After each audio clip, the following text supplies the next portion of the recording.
La gracia de nuestro Señor sea con todos ustedes. En esta mañana vamos a continuar con nuestra serie Educando para la Eternidad. Ayer, como parte del tema, la escuela del desierto, la educación de Dios para el pueblo de Israel, vimos el lugar de la agricultura, ¿recuerdan? O comenzamos a analizar eso. El lugar de la agricultura dentro de la ciencia de la verdadera educación. En el marco de la ciencia de la verdadera educación. Vimos cómo Dios, desde el principio, desde la misma creación, le entregó a los moradores del Edén la ciencia de la agricultura como la primera, la principal de las ciencias entre las cuales ellos debían participar, Vimos que después del pecado, lo vimos a la luz de Génesis 1, 2 y 3, entonces hay un cambio y se le da prioridad a la ciencia de la redención, Génesis 3:15. Sin embargo, unos versículos más adelante, Dios reafirma la ciencia de la agricultura, solo que le añade los elementos de dolor, esfuerzo y sudor, porque eran necesarios para la redención del hombre. A lo largo de la historia se ha mantenido y siempre la agricultura ha sido un baluarte, un pilar ha sido un elemento clave dentro del proceso de educación en el pueblo de Dios. Vimos la experiencia de los valdenses, no solamente del pueblo de Israel, vimos la experiencia de los valdenses, vimos un poco comenté acerca de Elías, de Eliseo, ¿verdad? De Amós y de muchos otros personajes bíblicos que aprendieron de Dios allí, estando en el campo, practicando la agricultura, teniendo la agricultura como el ABC de su educación. Bien, hablamos también de algo especial en el marco de la experiencia del pueblo de Israel. Cristian, ¿está por aquí? ¿Cristian Mata? No lo veo. ¿No está Cristian? Ok, él me pidió estos textos. Levíticos 25, del 1 al 5. Son los textos que nos hablan del año sabático, de ese año que se debía apartar. Es decir, habló Jehová a Moisés en el monte de Sinaí diciendo: habla a los hijos de Israel y diles: cuando hayáis entrado en la tierra que yo os doy, la tierra guardará reposo para Jehová. Fue algo que se le dijo en el desierto al pueblo de Israel, que nomás entraran a la tierra prometida, donde se iban a poder practicar la agricultura y demás, entonces ahí iban a darle reposo al suelo. Vimos que el suelo necesita básicamente lo mismo que nosotros necesitamos: agua, aire, ejercicio, descanso, buena nutrición, en fin, el suelo necesita descanso. Vimos parte del propósito de ello. Dice: 6 años sembrarás tu tierra y 6 años podarás tu viña y recogerás sus frutos, pero el 7º año la tierra tendrá descanso, reposo para Jehová. No sembrarás tu tierra ni podarás tu viña, lo que de suyo naciere en tu tierra segada, no lo segarás, y las uvas de tu viñedo no vendimiarás. Año de reposo será para Jehová. Pero leímos en la profeta, la página 40 de la educación, en palabras de nuestra profeta, parte del propósito de ese año sabático no solamente era la regeneración del suelo, no solamente era la reestructuración del suelo, sino también que era una oportunidad preciosa ¿para qué? Profundizar el estudio. Noten, no significa que no estudiaban durante los 6 años que hacían agricultura. No, es que este séptimo año se dedicaba a la profundización del estudio, pero también para que se realizaran cultos y hubiese intercambio social y para practicar la generosidad, porque como siguen diciendo textos ulteriores de Levíticos 25, esos campos, los únicos que podían segarlo durante ese 7º año eran los pobres, el extranjero, el necesitado. ¿Me hago entender? Bien, y todo eso formaba parte del modelo educativo de Dios. Vimos que era sin duda la lección más importante que Dios quería transmitirle al pueblo de Israel. ¿Cuál? ¿Cuál era la lección más importante? Fe. ¿Sí? Fe. Fe de que era Dios el que se encontraba detrás del fruto de la tierra. Que si ellos estaban comprometidos a guardar ese 7º año, Él estaba comprometido el 6º año a hacer provisión para 3 años.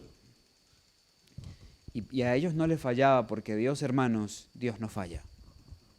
Y ellos fielmente hacían lo que tenían que hacer hasta el sexto año. El séptimo año se dejaba descansar y Dios se encargaba de hacer provisión para el pueblo de Israel. No solamente por el año sexto, sino también por el séptimo y por el octavo. Porque obviamente ellos no cosecharían nada, sino hasta el siguiente año. Ahora bien, todo esto formaba parte de lo que Dios deseaba dejar en la mente del pueblo de Israel. Vimos esta declaración en cuanto al pueblo valdense y finalmente nos introducimos un poco en cuanto a lo concerniente a este tiempo. La mensajera de Dios dice que el estudio de la agricultura debería ser, ¿qué? ABC. Pero ¿recuerdan lo que dijimos? El alfabeto tiene más letras. El ABC es importante, por supuesto, es la base, por ahí comienza, es lo primero que se enseña. Pero el alfabeto tiene D, tiene E, tiene F, tiene G, tiene H, en fin. Recuerden, como hemos insistido a lo largo de esta serie, que la verdadera educación tiene que llevar a la armonía en el desarrollo de las facultades del hombre. Todas las facultades deben desarrollarse. Debe ser el ABC de la educación dada en nuestras escuelas. Es la primera labor que debe ser emprendida. Nuestras escuelas no deberían depender de productos importados. Luego en otra declaración leímos, es el plan de Dios que la agricultura se relacione con la obra de nuestros sanatorios y colegios. ¿Entienden un poco el porqué de algunas cosas que se hacen? La mayoría de ustedes cuando llega aquí, ¿a dónde va? Palabra de la profeta. Lo primero que debe hacer el estudiante, agricultura. Y en palabras inspiradas, la agricultura debe estar vinculada, relacionada con la obra de nuestros sanatorios y nuestros colegios. Nuestra juventud necesita la educación que se obtiene en este ramo de trabajo. Es conveniente y más que conveniente, es indispensable que se realicen esfuerzos para llevar a cabo el plan de Dios en este sentido. ¿Bien? Ahora bien, leímos también esta declaración, hablando un poco de los beneficios de practicar la agricultura y de utilizarla con un fin educativo. Viviendo en el campo se beneficiarían. Una vida activa al aire libre desarrollaría su salud, tanto física como mental. Si hay salud física como mental, hay más probabilidades de tener salud, ¿qué? Espiritual. Deberían tener un jardín que cultivar donde pudieran hallar diversión y ocupación útil. Algo importante dentro de la educación, y ya hablaremos un poco de ello en el tema del miércoles, la ocupación útil. Eso es clave. La ocupación útil, debe ser útil, para que vaya en armonía con lo que es la ciencia y la verdadera educación. El cuidado de plantas y flores tiende a perfeccionar el gusto y el juicio, mientras que el familiarizarse con las útiles y hermosas creaciones de Dios ejerce una influencia que refina y ennoblece la mente al referirla al Hacedor y el Señor Todopoderoso. Ahora, voy a dar otras razones del por qué es importante que la agricultura esté vinculada con el trabajo educativo. Pero quiero hacer mención a puntos muy específicos y especiales. Saben, nosotros podemos estar en el lugar apropiado, pero no tener el espíritu correcto o no obtener la aptitud correcta, apropiada. Porque muchos viven en el campo, o estamos en el campo, pero por diversas razones no aprovechamos al máximo lo que Dios desea que aprovechemos para que realmente nuestras facultades se puedan desarrollar al máximo. Miren, en relación al estudiante de la Biblia, ¿en qué le beneficia estar en el campo asociado a la agricultura? La educación, página 115, dice así: los escritores de la Biblia hacen uso de muchas ilustraciones que ofrece la naturaleza, y si observamos las cosas del mundo natural, podremos comprender más plenamente, bajo la mano guiadora del Espíritu Santo, las lecciones de la palabra de Dios. Los estudiantes de la Biblia deberían conectar las Escrituras con lo que los rodea. Deberían conectar las Escrituras con la naturaleza. Nos dice también la profeta en Consejos para los Maestros, página 145, en el mundo natural Dios ha puesto en las manos de los hijos de los hombres la llave que ha de abrir el alfolí de su palabra. Lo invisible queda ilustrado por lo visible. Queda ilustrado por lo que se ve. La sabiduría divina, la verdad eterna y la gracia infinita se entienden por las cosas que Dios ha hecho. ¿Qué es la naturaleza? ¿Qué podemos encontrar en la naturaleza? La llave que abre el alfolí, ¿de qué? De su palabra. Pero esto demanda algo especial. Y es algo en lo que hago mucho énfasis. Lo hicimos cuando comenzamos a hablar de educación. La necesidad de ser observadores. Y a eso me refiero en parte cuando digo que podemos estar en el lugar correcto, pero no con la disposición correcta. Muchas veces estamos en el campo, pero no tomamos ese tiempo precioso para meditar en lo que hacemos o en lo que nos rodea, o por lo menos para ser observadores, para hacer un trabajo de observación. Los hombres que inventan, que han trascendido, que son pensadores, son personas que observan, observadores. No hacen las cosas por hacerlas. No es que ven algo y ya, es que se detienen a pensar en lo que están haciendo. Es que se detienen a pensar en el proceso de la planta, en el proceso de la semilla, en cómo funciona todo, en cómo se desarrolla todo, y por eso inventan, por eso se dan cuenta, oye, esto es mejor si lo hacemos de esta manera. Y de esa manera Dios abre un lente mucho más amplio para que ellos puedan discernir cosas que al ojo común no se disciernen. Es necesario que aprendamos a ser observadores. La naturaleza es un libro abierto, precioso para nosotros. Los cielos cuentan la gloria de Dios y el firmamento anuncia la obra de sus manos, dice el salmista. Pero demanda de nosotros, ¿qué? Más observación. A veces estamos no voy a decir si tan ocupados, porque la verdad es que a veces veo que el tiempo sobra. El tiempo, por lo menos para la mayoría de los estudiantes, el tiempo es... Pero estamos en diferentes actividades y hacemos las cosas casi que por inercia. O sea, me dicen que así hay que hacerla, así la hago, ya está. O así me parece que así la hago, y se acabó. Pero no medito, no pienso en el proceso, no observo con detenimiento y por eso me pierdo de muchas bendiciones. Créanme, en cada una de las cosas que hacemos hay grandes y profundas lecciones espirituales. El que trabaja en el compost. Miren, cuando yo trabajaba en el compost en Venezuela, haciendo el compost en Venezuela, recuerdo algo especial que vino a mi mente. Dios desea convertir una materia podrida, desagradable, que huele mal, en algo que es útil para su viña. Eso no es así. Sí, desea convertir esa materia orgánica en compost. Bueno, nosotros somos esa materia orgánica, que huele mal, llena de defectos, que es incómoda, que es desagradable y que tiene que pasar por un proceso.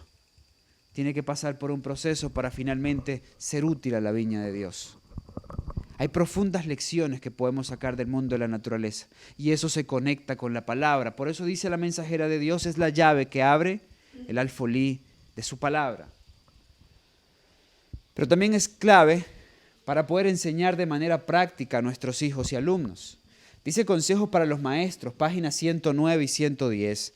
Los niños pueden preparar el suelo y sembrar la simiente, y mientras trabajan, los padres o maestros pueden explicarles cómo es el jardín del corazón y la buena o mala semilla que se siembra en él, que así como en el jardín debe ser preparado para la semilla natural, el corazón también debe serlo para la semilla de la verdad. A medida que crece la planta, puede continuarse con la relación entre la siembra natural y la espiritual.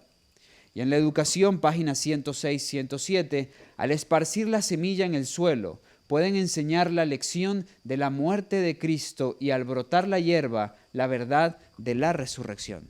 ¿Se presta la naturaleza para compartir de la palabra de Dios? Sí, por supuesto que sí. Yo espero, no lo sé, yo espero que los agromisioneros estén haciendo este tipo de conexiones en su curso, para que cuando el Señor les dé la oportunidad de ser testimonio, de ser luz a donde vayan, no se queden solo con Bueno, la técnica apropiada del caldo, de preparación del suelo, de cuidado de la planta, sino que puedan ir más allá, a ilustrar a través de lo que se ve, lo que no se ve. Eso es verdadera educación. La educación, página 107. Continuamente se pueden aprender lecciones del cultivo del suelo. Nadie se establece en un pedazo de tierra inculta con la esperanza de que dé inmediatamente una cosecha. Se debe hacer una labor diligente, perseverante en la preparación del suelo, la siembra de la semilla y el cultivo de las mieses. Igual debe ser el proceder en la siembra espiritual. Debe cultivarse el jardín del corazón. Miren lo que está diciendo la profeta. Nadie va a un pedazo de tierra que no ha sido cultivado, difícil de trabajar y tiene la esperanza de producir inmediatamente. Sabe que tiene que hacer un trabajo para que ese campo sea productivo. Asimismo, y el que hace esto entiende que cuando va a la mies del mundo, al campo del mundo, y comienza a trabajar con un corazón que ha sido saturado de paganismo, de aversión a las cosas de Dios y demás, no puede esperar un fruto de un día para otro. Tiene que hacer un trabajo paciente, perseverante, constante, tal como lo aprendió en el campo.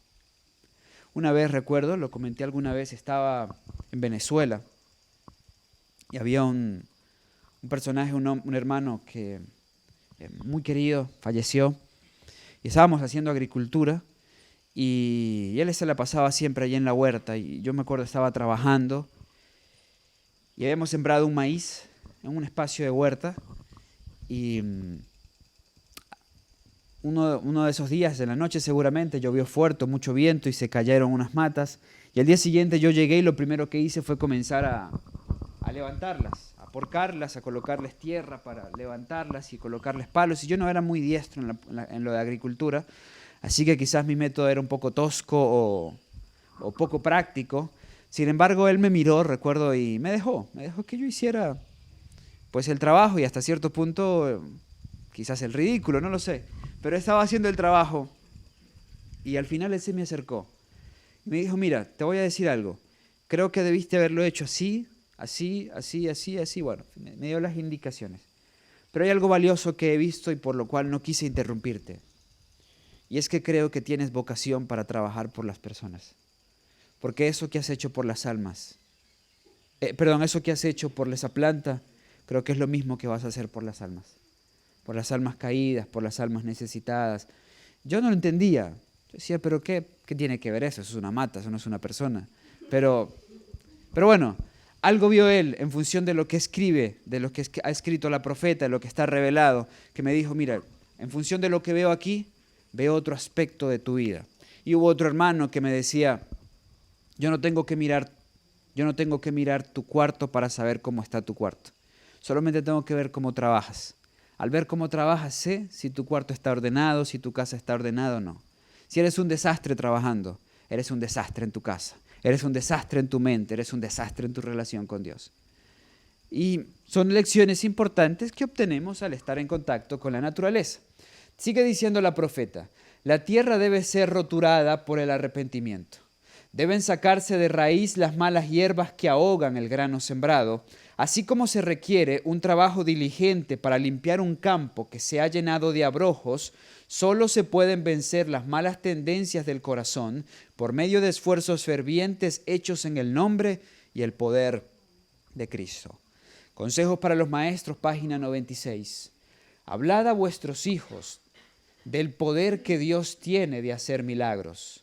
Mientras estudian el gran libro de texto de la naturaleza, Dios impresionará sus mentes. El agricultor labra su tierra y siembra su semilla, pero no puede hacerla crecer.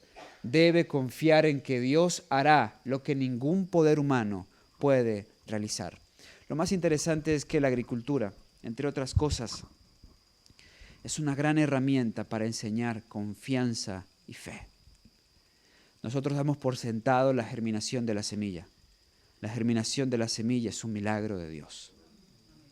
Está diciendo, usted haga su parte, prepare el terreno, ponga la semilla, riegue, yo hago la mía. La que usted no puede hacer germinar esa semilla. Dice, El Señor pone su poder vital en la semilla, haciéndola germinar y tener vida. Bajo su cuidado, el germen de vida atraviesa la dura corteza que lo envuelve y brota para llevar fruto. Primero aparece la hoja, después la espiga y luego el grano lleno en la espiga. ¿Podemos obtener grandes lecciones en nuestro trabajo con la agricultura? ¿En nuestro trabajo sí. ¿Pero qué demanda? Observación. No hacer las cosas por inercia, por gravedad, no. Hacerla con un propósito. Y nosotros podemos hacer ese ejercicio individualmente. Y por supuesto también necesitamos de los instructores para que se empapen de este tipo de lecciones y puedan comunicarlas a quienes trabajan con ustedes. Nuestra lectura bíblica ha sido estos 2 días, Job capítulo 12, versículos 7 al 9. Miren en palabras inspiradas, palabras. ¿Qué dice la Biblia en cuanto a lo que la naturaleza puede darnos? Y en efecto, pregunta ahora a las bestias y ellas te enseñarán. A las aves de los cielos y ellas te lo mostrarán. O habla ¿a qué? A la tierra y ella te enseñará. Los peces del mar te lo declararán también. ¿Qué cosa de estas no entiende que la mano de Jehová la hizo? Para mí es interesante ese texto. Dios te está diciendo, oye, ¿quieres aprender? Pregúntale a los animales. ¿Quieres ser sabio? Pregúntale a la tierra. ¿Quieres comprender? Pregúntale a las aves del cielo. Y tú dirás, bueno, ¿cómo le pregunto? No hablamos el mismo lenguaje. ¿Cómo le pregunto? Obsérvalos. Obsérvalos. Ellos revelan al Creador. Y ellos tienen profundas lecciones que transmitirnos a nosotros. Recuerden, lo invisible, Dios lo ilustra a través de lo visible. Pero eso demanda observación. Dice Testimonios, tomo 4, esta cita me encanta porque a mí me encanta la apicultura. Hice esto bastante tiempo en Venezuela. Página 455 y 456. La industriosa abeja le da a los hombres inteligentes un ejemplo de lo que harían bien en imitar. ¿A quién les da un buen ejemplo? Ojo, no humanos, no hombres. Ella dice hombres y utiliza un adjetivo. Inteligentes. ¿Ok? Porque sí, debo decirlo. Este tipo de lecciones no es para cualquiera. Es para el que con inteligencia se sienta a observar. Observa los procesos de la naturaleza. La industriosa abeja le da a los hombres inteligentes un ejemplo de lo que harían bien en imitar. Esos insectos observan un orden perfecto y en la colmena no se tolera a ningún ocioso. Las colmenas son un ejemplo de lo que debería ser esta fundación, de lo que debería ser cualquier comunidad o sociedad. Noten, bien ordenadas, perfectamente limpias como lo estudiamos en el santuario. Dice, no se tolera ¿qué? Ningún ocioso. Si está, o lo ponen a trabajar o se va de aquí, usted no pertenece a esta colmena. Sigue diciendo, realizan el trabajo asignado a cada una con una inteligencia y una actividad que escapan a nuestra comprensión. Luego dice, el sabio nos llama la atención hacia las cosas pequeñas de la tierra. Ve a la hormiga, oh perezoso, mira sus caminos y sé sabio, la cual no teniendo capitán, ni gobernador, ni señor, prepara en el verano su comida y recoge en el tiempo de la siega su mantenimiento. Las hormigas, pueblo no fuerte, y en el verano preparan su comida, podemos de ellos aprender lecciones de fidelidad de estos pequeños maestros.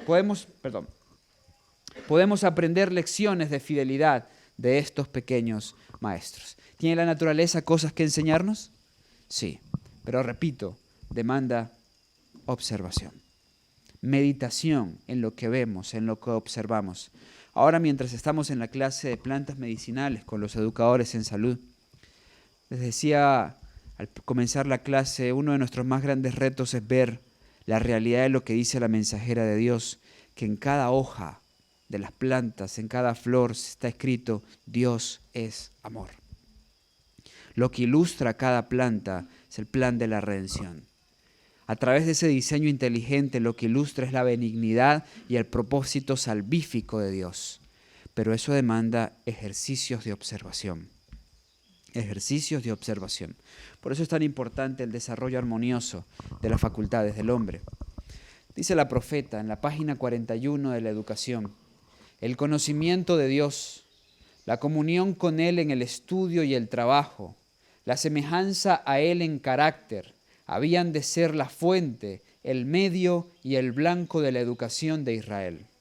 Educación impartida por Dios a los padres y que ellos debían transmitir a los hijos. Todo en el modelo educativo giraba en cuanto a un punto: la conexión con Dios, la comunión con Dios. Por eso bien decíamos en uno de los temas anteriores, cuando logramos como padres y como maestros que nuestros hijos y alumnos se conecten de una manera personal con Dios, estamos dando pasos agigantados para el éxito, en relación al éxito. Cuando nuestros hijos comienzan a manejar independencia en su relación con Dios, en la debida edad, en su debido tiempo, cuando ya comienzan a conectarse con Dios, a tener comunión con Dios en el estudio, en el trabajo y a desarrollar esa semejanza con su carácter, podemos decir como padres y maestros, estamos por buen camino, estamos por buen camino. La realidad es que algunos de nuestros hijos dicen, y lo digo por estar en la escuela, algunos de nuestros hijos dicen que creen en Dios porque sus papás creen en Dios, o que creen en Dios porque los papás dicen que existe Dios, y otros simplemente dicen que no están seguros si Dios existe o no existe.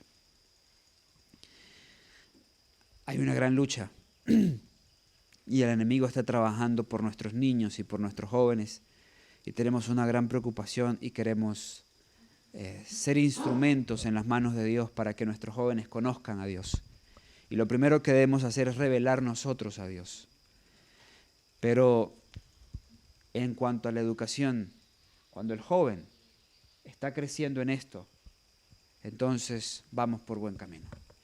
Por eso, ya hablando en términos de los chicos más grandes, cuando un muchacho aquí no está teniendo comunión con Dios, no está estudiando las Escrituras, no está levantándose a orar, no tiene una relación viva y personal con Dios, pues seguramente este no es el lugar. Muy probablemente este no es el lugar. Porque, mis hermanos, si yo no estoy conectado con Dios, yo lo único que puedo ser es problemas para este lugar. Si yo no estoy conectado con Dios, yo soy un peligro para todos los que me rodean. Porque el que no está conectado con Dios está conectado con alguien más. Porque nosotros somos conectivos y con alguien tenemos que estar conectados. O nos conectamos con Dios o nos conectamos con el enemigo de las almas. Si nos conectamos con Dios, seremos una bendición para los que nos rodean y para la obra de Dios. Si nos conectamos con Satanás, somos un peligro. Somos un peligro para todos los que nos rodean. Por eso, repito, aunque hacemos énfasis en muchas cosas que son importantes en la educación, sin duda es la base, es el centro, que cada uno de nosotros se conecte con Jesús, se conecte con nuestro Salvador, se conecte con nuestro Creador. Y la agricultura no es más que eso, otro medio para conectarnos con Dios.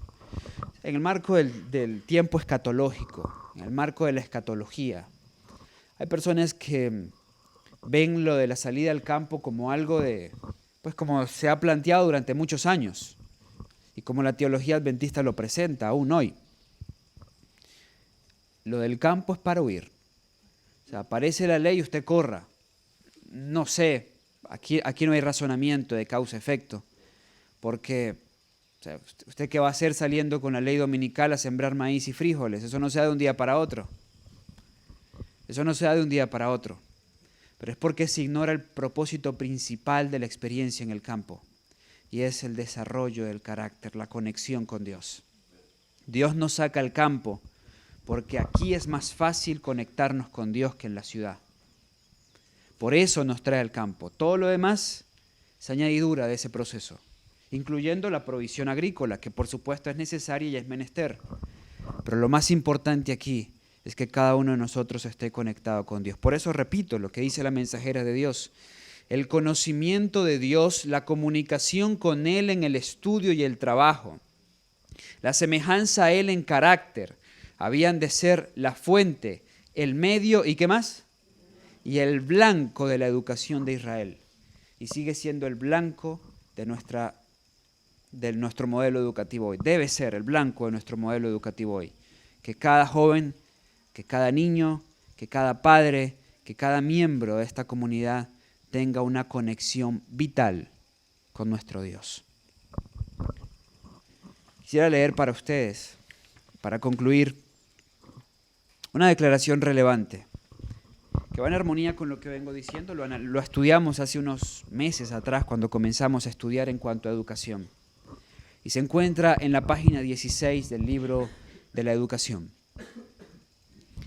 El amor, que es base de la creación y de la redención, es el fundamento de la verdadera educación. ¿Cuál es el fundamento de la verdadera educación? Noten cómo se expresa. Esto se ve claramente en la ley que Dios ha dado como guía de la vida. El primero y más grande mandamiento es: amarás al Señor tu Dios con todo tu corazón, con toda tu alma y con todas tus fuerzas y con toda tu mente. Noten, jóvenes, ¿a qué se refirió Jesús en Lucas 10:27 cuando dijo esto? La profeta explica: amar al ser infinito, omnisciente, con todas las fuerzas, la mente y el corazón, significa el desarrollo más elevado de todas las facultades. ¿Qué significa amar a Dios? ¿Con toda la mente, con todo el corazón y con todas las fuerzas? Significa el desarrollo más elevado de todas las facultades. Por eso hago énfasis, padres, ¿aman a Dios? Trabajen para que sus hijos desarrollen al máximo sus facultades. Y mañana hablaremos un poco más en cuanto a esto porque estaremos hablando del caso de Daniel. Pero repito, nuestros chicos son una denuncia contra nosotros si hay algún desequilibrio en el desarrollo de sus facultades. Si son muy buenos en lo práctico, pero tienen mala ortografía, no manejan las matemáticas como deberían manejarlas, y esas son ciencias de Dios, dadas por Dios, no tienen un conocimiento de la naturaleza, de la biología, cosas que la profeta explica, habla, no tienen la capacidad mental para llevar una conversación inteligente, por lo menos basadas en algo relacionado a cultura general, por lo menos historia, geografía, son una denuncia a que no hemos estado haciendo las cosas bien, a que nos hemos desequilibrado. Y si nuestros muchachos tienen la otra tendencia, solo lo intelectual, y no aplican a ninguna de las otras facultades, entonces también tenemos un desequilibrio y hay que trabajar en ello. Hay que trabajar en ello. Ellos necesitan ver, jóvenes, necesitamos ver, adultos, necesitamos comprender que si amamos a Dios, debemos desarrollar al máximo nuestras facultades. Y por amor a Dios, practicamos la reforma pro salud, porque ahí guardamos y elevamos nuestras facultades físicas. Y por amor a Dios estudiamos y buscamos cada vez el desarrollo de nuestras facultades intelectuales. Y por amor a Dios buscamos el desarrollo de nuestras facultades espirituales. Dice, significa que en todo el ser, el cuerpo, la mente y el alma, debe restaurarse la imagen de Dios. Pero sigue diciendo, semejante al primer mandamiento es el segundo: amarás a tu prójimo como a ti mismo. La ley de amor requiere la dedicación del cuerpo, la mente y el alma al servicio de Dios y de nuestros semejantes. Y este servicio, al par que nos constituye en bendición para los demás, nos proporciona a nosotros la más grande bendición. Porque como dice Proverbios 11:25, el alma que saciare será saciada. Es la ley de Dios. La mayoría de nosotros nos quedamos como, bueno, si me dan, yo doy. Dios dice, dé y usted recibirá. Y experimentamos lo que dice Pablo en Hechos: más bienaventurado es el que da que el que recibe. El mayor desarrollo de nuestras facultades se obtiene cuando practicamos el mandamiento establecido por Dios, por Jesús. Ama a Dios y desarrolla tus facultades para servirle a Él en la persona del prójimo. Si su mentalidad está enfocada en ello, si está centrado en ello, entonces el desarrollo para usted es maravilloso. Es maravilloso. Y se verá no solamente en una escala cuantitativa, sino también en una escala cualitativa. Está dicho por el Señor y yo le creo al Señor. ¿Dónde se halla ese desarrollo? Cuando tenemos como base el amor. Y amando a Dios desarrollamos al máximo nuestras facultades. ¿Saben? Yo creo, este es uno de los temas con los que concluiremos esta semana. Yo creo que un joven, y puede sonar a apostasía, pero yo creo que un joven puede ir y ser influencia, puede ir y recibir y entrar en un campo de preparación como una universidad, por ejemplo. Yo creo que puede, si tiene claro esto. Si tiene claro esto.